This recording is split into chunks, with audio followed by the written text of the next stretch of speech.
Hello, everyone.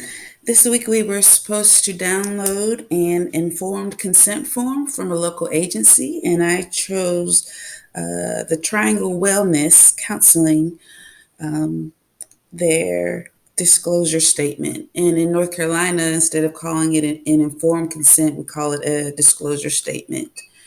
One thing that I read this week that I really liked about the informed consent or disclosure statement was from Simmons et al. 2020. It says that the form is a working document, should remain part of the therapeutic process, and it's pretty much an accountability measure. And it helps maintain the integrity of the sessions, and it should be used throughout the treatment. And it's pretty much reviewable from both the client and the counselor.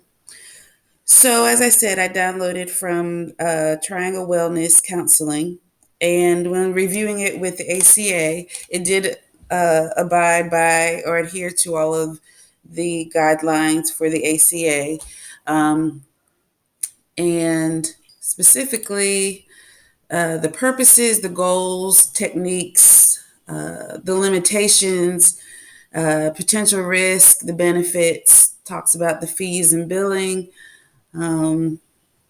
how the records can be used, the confidentiality, pretty much what a client can do if they see their counselor outside, so that dual relationship.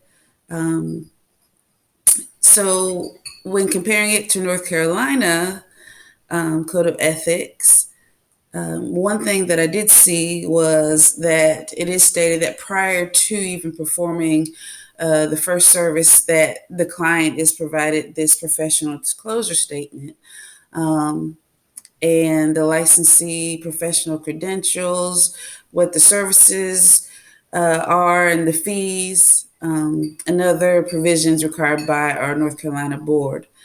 Another thing I also saw, that the North Carolina Code of Ethics is very precise and says that you need to have the name of the licensee or applicant. That wasn't mentioned in the ACA Code of Ethics. Also, in North Carolina, you have to include the institution that you attended. And when I looked up the Triangle Wellness Counseling, that was listed as well. You have to have the names and numbers of all relevant credentials. So just a little bit more specific than the ACA. Some of the other things that are more specific. You have to discuss what populations that you've served.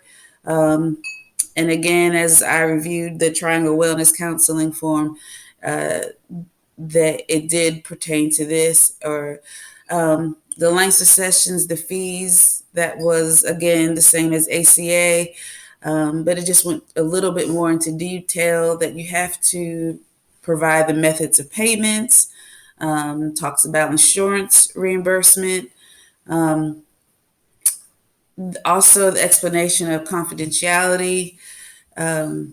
This was something that the Triangle Wellness Counseling form did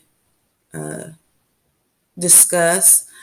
Also, when in North Carolina, you have to provide on the disclosure statement that if you have a complaint, where to file for that complaint.